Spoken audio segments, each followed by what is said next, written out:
Hello കുട്ടീസ്, അപ്പം നമുക്ക് നല്ലൊരു ചിക്കൻ കറി വെച്ചാലോ. ഞാൻ ദേ ചിക്കനൊക്കെ നല്ല കഴുകി വൃത്തിയാക്കിയിട്ടുണ്ട്.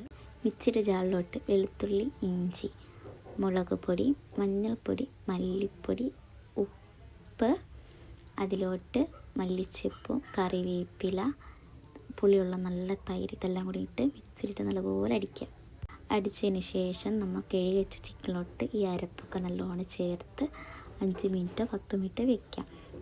സവോള, വേപ്പില, തക്കാളി, ക്യാപ്സിക്കം, അരിഞ്ഞു വെച്ച പച്ചമുളക്, ഇഞ്ചി, വെളുത്തുള്ളി ചതച്ചത്. പിന്നെ നമ്മൾ പച്ചക്കായ ഇട്ട് എടുക്കുന്നത്. എണ്ണ ചൂടായി കഴിയുമ്പോൾ നമ്മൾ അരിഞ്ഞു വെച്ച സവോള മൊത്തം ഇട്ട് കൊടുക്കുക. അതിലോട്ട് ആവശ്യത്തിന് ഉപ്പ് ചേർക്കാം. എന്നിട്ട് നല്ലപോലെ ഇളക്കാം. എന്നിട്ട് ഇഞ്ചി, വെളുത്തുള്ളി ചതച്ചതും പിന്നെ പച്ചമുളകും ഇതെല്ലാം കൂടി ചേർത്ത് നല്ലപോലെ ഇളക്കി കൊടുക്കുക.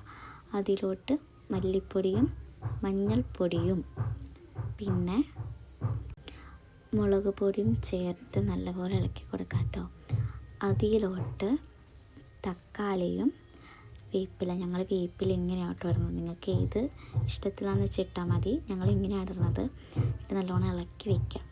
അരിഞ്ഞു വെച്ച ക്യാപ്സിക്കവും പിന്നെ പച്ചക്കായും കൂടി ചേർത്ത് നല്ലപോലെ ഇളക്കാം. ഞങ്ങളിതിൽ പച്ചക്കായ ചേർക്കുന്നുണ്ട്. നിങ്ങൾക്കത് ഇഷ്ടമല്ലെങ്കിൽ പച്ചക്കായ ചേർക്കണ്ട കേട്ടോ. എന്നിട്ട് നല്ലപോലെ ഇളക്കിയിട്ട് പച്ചവെള്ളം ചേർക്കാം.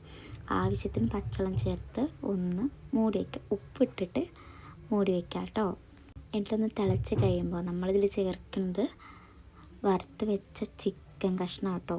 നല്ലൊരു രുചി കിട്ടാൻ വേണ്ടിയാണ് നമ്മൾ ഈ വറുത്ത് വെച്ച ചിക്കൻ ചേർക്കുന്നത്.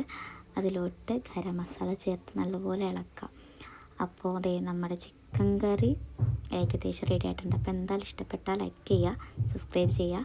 എന്തായാലും നിങ്ങളൊന്ന് ട്രൈ ചെയ്യുക. ബൈ.